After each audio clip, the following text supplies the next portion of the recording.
This is the 2004 Indonesian Tsunami. What was the 2004 Indonesian Tsunami? This mega-thrust earthquake involved a 20-meter uplift of the sea floor all the way along a fault line which is over 1,000 kilometers in length. The uplifting of the sea floor caused the displacement of billions of tons of water, setting in motion a tsunami wave which hit the coast of Indonesia within half an hour of the earthquake. The tsunami and its aftermath were responsible for immense destruction and losses on the rim of the Indian Ocean. What caused the 2004 tsunami? An earthquake struck at exactly 7:58 on December 26, 2004. The earthquake that caused the tsunami was caused by a subduction of Indo-Australian plates under the Eurasian plates. The earthquake goes by Sumatra and the man was one of the biggest quakes that will be later talked about more. Scientific response and new information. Scientists found subsequent evidence that waves have reached 65 to 100 feet in places. Despite there being several hours between the earthquake and the impact of the tsunami, nearly all the victims were taken completely by surprise. With no adequate warning systems in place, there were no alerts issued to people to seek safety beforehand. Duration and aftermath of 2004 Indonesian tsunami. The economic loss of the tsunami was over $15 billion with over 227,989 deaths. The Sumatra and Man earthquake, which caused the 2004 Indian Ocean tsunami, is estimated to have released energy equivalent to 23,000 Hiroshima-type atomic bombs.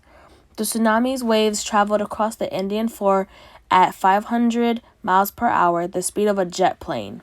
The 2004 Indonesian earthquake caused a shift in the Earth's mass that changed the planet's rotation. Total material loss from the tsunami were estimated at 10 million. Upward thrust of the ocean floor displayed billions of tons of seawater, as mentioned previously, which then raced through the shorelines of terrifying speed.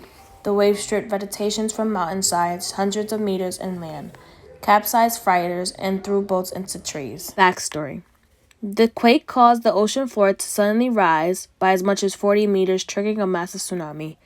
Within 20 minutes of the earthquake, the first of several 100-foot waves hit the shoreline of Banada, Aceh, killing more than 100,000 people and pounding the city in rubble. Positive outcomes of the 2004 Indonesian tsunami.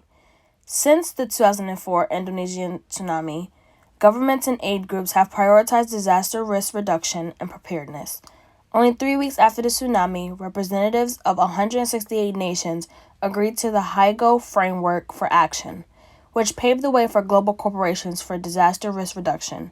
Since then, ocean floor earthquake sensors have been installed to trigger early warnings, and many local communities have been trained to evacuate in disaster response. 10 years on, many coastal towns and villages have rebuilt their communities and lives. The shore of Indonesia and Thailand, left ravaged by the tsunami, appeared transformed. Still a chance of destruction.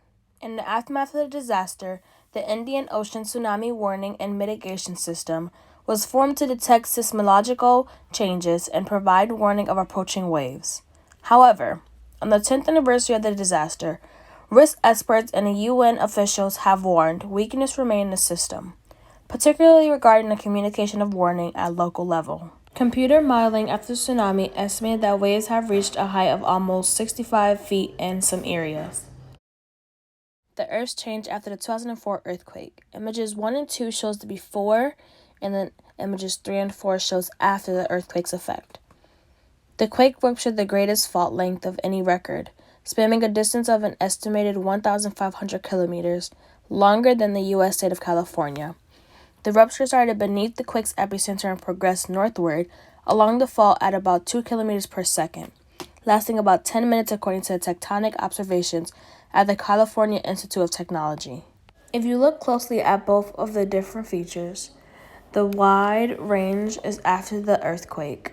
The length of the rupture meant that the waves reached a wider geographical area as far afield as Mexico, Chile, and the Arctic.